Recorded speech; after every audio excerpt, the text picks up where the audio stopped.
Olá, bem-vindos ao canal Grazi Rocha. E a notícia de hoje: o Nordeste tá dizendo chega. Pernambuco e Bahia, olha só, viraram o jogo contra o presidente. Pessoal, hoje, 26 de fevereiro de 2025, a máscara caiu de vez.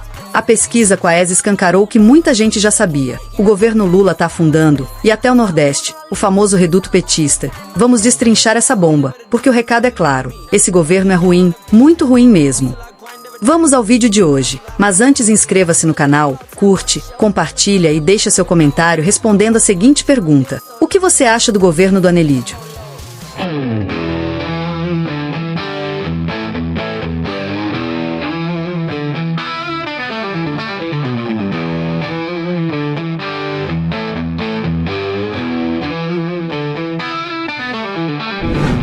Vejam os números. Em Pernambuco, 50% desaprovam o governo, contra só 49% de aprovação.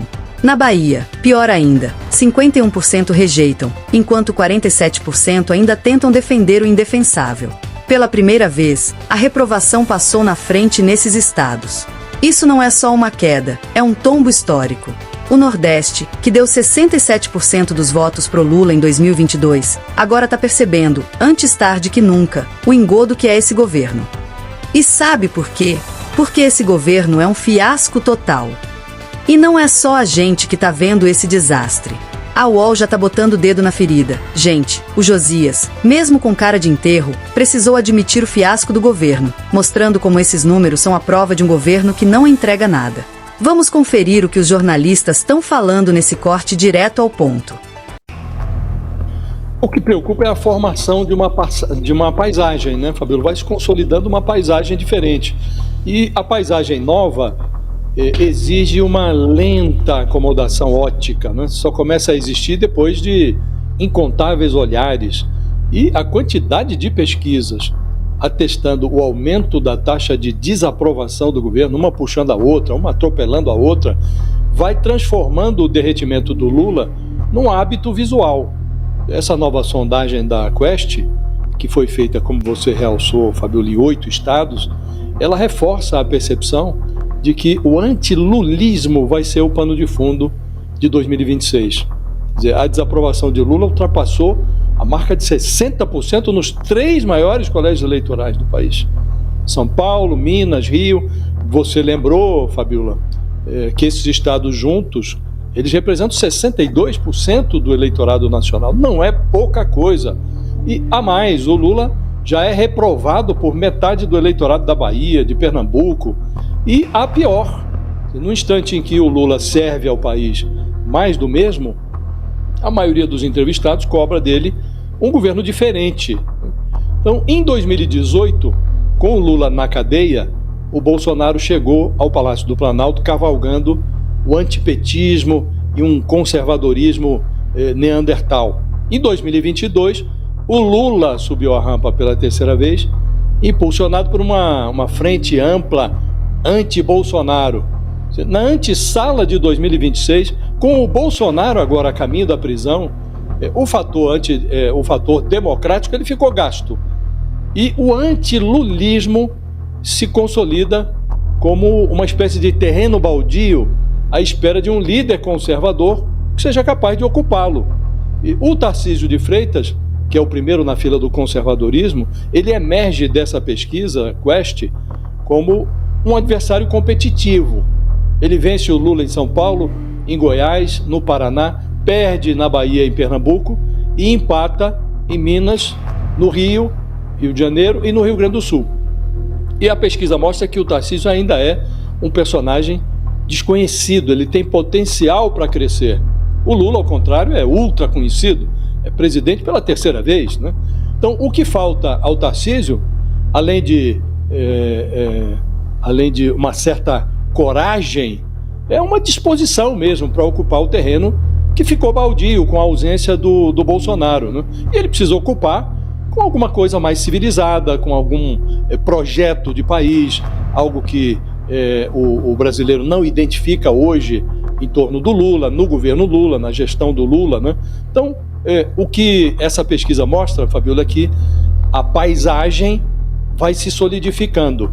Vai se formando um antilulismo, e eu não tenho mais dúvida, diante de tantas pesquisas, de que esse sentimento antilulista ele vai compor a disputa eleitoral de 2026. Ele será parte, talvez a parte principal, do pano de fundo dessa próxima disputa presidencial. E o que levou a esse caos? Inflação explodindo, comida cara na mesa, o fiasco do Pix virando piada nacional e promessas de campanha que não saíram do papel. Em Pernambuco, a aprovação despencou 16 pontos desde dezembro. Na Bahia, 19. Isso não é só desgaste, é rejeição pura. O povo nordestino tá farto de um governo que só sabe enrolar, que só sabe mentir. É um fracasso atrás do outro, estampado nessa pesquisa para todo mundo ver. E tem mais. Veja um resumo dos pontos que foram levados em consideração nas pesquisas. E sabe o melhor?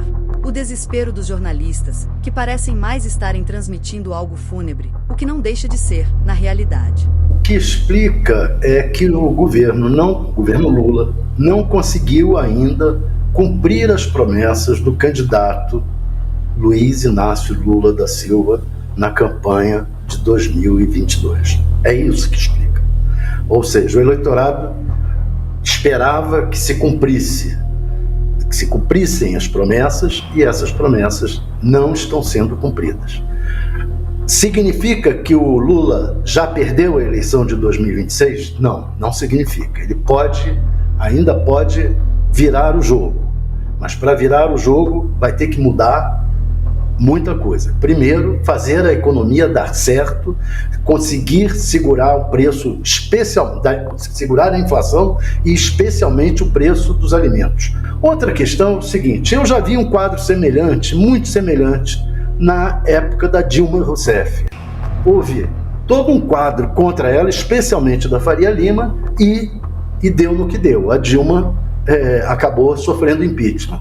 Mas tem um sujeito que disse, tal do Karl Marx, que disse que a história só se repete como farsa ou como tragédia. Se ocorrer agora essa repetição de uma tentativa de derrubar o Lula, é uma farsa. Na Dilma, há uma discussão se houve um golpe ou não, se foi uma farsa.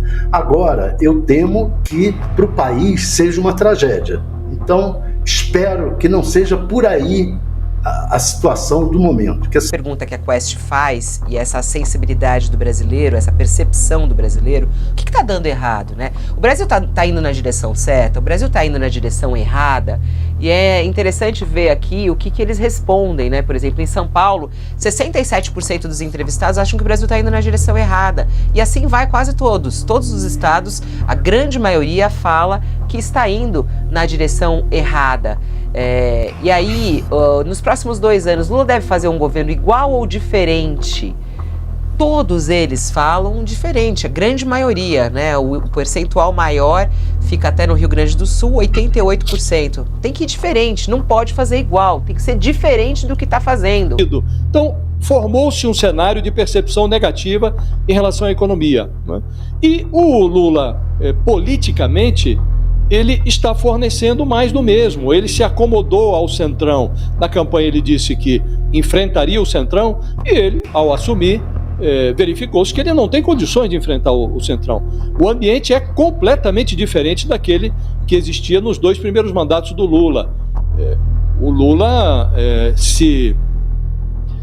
nas 2 primeiras gestões, ele comprou o Congresso Nacional. Comprou, ora com liberação de emendas, que era, naquela ocasião, algo residual. Depois comprou com mensalão, comprou com petrolão, porque ele depende do Congresso, está enfrentando uma oposição jamais vista. O Lula, nos 2 primeiros mandatos, a oposição dele era o PSDB. Hoje é uma oposição troglodita, que refinou o seu modo de agir, abandonou pauta de costumes, aquela agenda da Idade Média, para se concentrar na questão econômica, que é o que está afligindo hoje o brasileiro. Então, o Lula está em maus lençóis, porque ele não consegue desarmar as armadilhas que se colocam no seu caminho. Fabiola, oferece mais do mesmo, e a sociedade quer coisa diferente. Tem uma pergunta interessante na pesquisa também.